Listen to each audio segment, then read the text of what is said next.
Good evening and welcome to the first installment of the Kuhn Academy, where we are building responsible voters one video at a time. All right, this is going to be the flipped classroom for 2014 for AP Government. We're going to be using this periodically just to kind of give you some notes and things that we're not going to have time to get through in class, and give you a chance to reinforce what's in the reading, and hopefully make a little sense of what we got to cover this term. All right. There's also a video on Moodle that I'm going to put up from Ms. Schaefer on how to watch a flipped classroom. Kind of what this allows you to do is pause it, take notes at your own speed, listen to it a second time, hopefully use it in April and May as we start to study for the AP exam as well. Sorry the quality's not that good, but I'm getting better. All right, so we're going to start out with just a question here, okay, that you would have answered with your smart responders, but we don't have those. So as we try to understand the Constitution, we got to know how many houses exist in a bicameral legislature. So pause your video, take a guess, think of what the answer is, and you guessed it, it is 2. All right, a bicameral has 2 houses in it. All right, so that's the basis for our constitutional convention, is the issue about what our legislature is going to look like.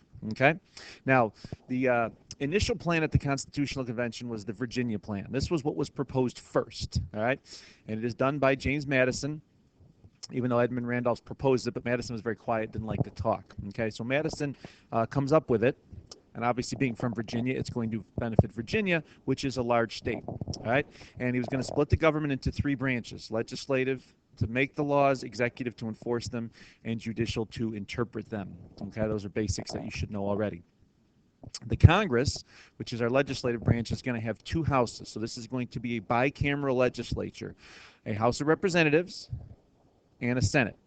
All right, and they're going to both be responsible for making the laws. Now, big reason we're doing this with a bicameral legislature is we want to slow down the process. Okay, we want to make sure that legislation kind of gets passed and then it has a chance to cool down, and have another house look at it and make sure it's good, and we're not just doing something on a whim or kind of having the majority totally trample the rights of the minority. Okay, so it slows the process down, and also so the branches can check each other.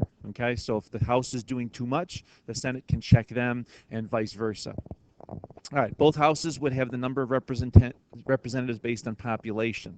Okay, so obviously being Virginia, the most populous, they're going to want all representation based on population in both houses. Now, this didn't pass, keep in mind. Okay, you can probably guess why. Small states weren't going to be too happy with it. All right, and then the proposal would have the voters in each state elect the members of the House of Representatives, who then would choose members of the Senate. So the Senate was going to be more isolated from the people, okay, because they would be chosen by members of the House. The only thing that we would directly vote for, the only example of, we'll say, popular sovereignty, would be in the House of Representatives. It was more democratic. It was going to be elected by the people, okay? And then the Senate would be chosen by people that would be nominated from the state legislatures. All right, so that's the basis here of the Virginia plan. Moving along, okay? Congress would have all the powers it held under the Articles, but it could also make laws for the states. It could override state laws and force states to obey national laws. What this plan essentially does is get rid of all the state lines, okay?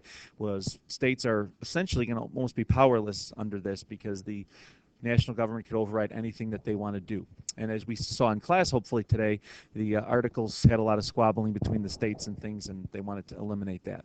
Okay, Congress would then choose the members of the judicial branch, and Congress would select the president. Okay, so all power would kind of be with the legislative, and then they would be in charge of the other 2. All right, but people didn't like the Virginia plan because it gave too much power to the central government, too much authority over state legislatures, as we know, and New Jersey and Delaware. Delaware was the smallest state, by the way, in this. Okay, they only had about 59,000 people, so like double the size of Mundelein, to put that in perspective. So they would have fewer representatives and fewer rights, so they were vehemently opposed to that. Okay, so the Virginia plan is debated, proposed for about 3 weeks at the convention, and it is ultimately defeated. Okay, now our next question: how many houses exist in a unicameral legislature? Pause your video. Yes, anytime uni is in front of something, that would be 1. So there's 1 house in a unicameral legislature, which is what we had under the Articles of Confederation. So after the Virginia plan is defeated, comes the New Jersey plan. Okay, and this is proposed by William Patterson in New Jersey. And he basically proposes the Articles of Confederation all over again. Okay, nothing different, nothing unique, but basically continue things as it was. So all the states would have an equal number of representatives, just as they did in the Articles, so one vote per state. Congress would have one house that would be elected by the state legislatures rather than the people. So this was less democratic than the House of Representatives because you're not selecting anybody. The state legislatures that you selected would then be picking the members of Congress. Okay, so national government would be very removed from the people. And this was a fear of both sides at the convention. It was kind of a distrust of the people, that there would be what we call a tyranny of the majority, that people could take away the rights of others just by having the majority vote.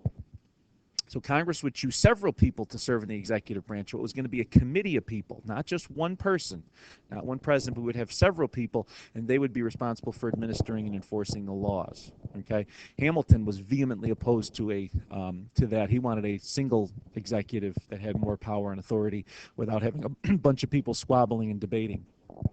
And then the executive would then appoint members of the judicial branch. So really no voting at the national level really for anybody with this one. And you can take a wild guess that this was defeated because it was essentially the same thing that we had under the Articles with just a little bit more power to the national government. Okay, so neither plan was going to work. And we're going to pause our video here, and I'm going to start up again for Volume 2 when we start looking at some of the compromises. So thank you for listening to the Kuhn Academy, and remember, we are building responsible voters one video at a time.